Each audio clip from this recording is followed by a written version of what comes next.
இந்த மாதிரி ஒரு நிலைமை வேற யாருக்குமே வரக்கூடாது. என்னோட பேர் கீர்த்திகா. நான் 5வது படிக்கும் போது எங்க அப்பா இறந்துட்டாங்க. எங்க அம்மா தான் தனியாக கஷ்டப்பட்டு என்னை படிக்க வச்சாங்க. இன்னைக்கு நான் MA BEd வரைக்கும் படிச்சிருக்கேன்னா அதுக்கு எங்கள் அம்மா தான் காரணம்.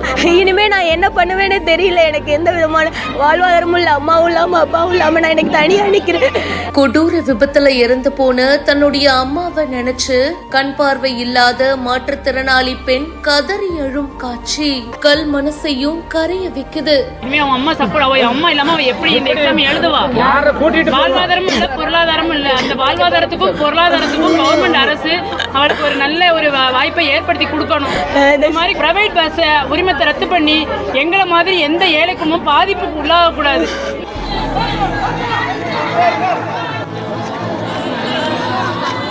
இந்த தனியார் பேருந்துகளுக்கு எந்த விதமான கண்ட்ரோலும் கிடையாது.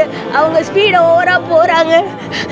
டிரைவர்ஸ் இதுக்கு முன்னாடியே பண்ணியிருந்தாலும் அவங்களோட லைசன்ஸை கேன்சல் பண்ண மாட்டேங்கிறாங்க. இதுக்கெல்லாம் ஒரு சரியான நடவடிக்கை எடுக்கணும்னு நான் கேட்டுக்கிறேன். இந்த மாதிரி ஒரு நிலைமை இனிமேல் யாருக்கும் வரக்கூடாது. நான் இன்னைக்கு வாழ்வாதாரம் இல்லாமல் இருக்கேன்.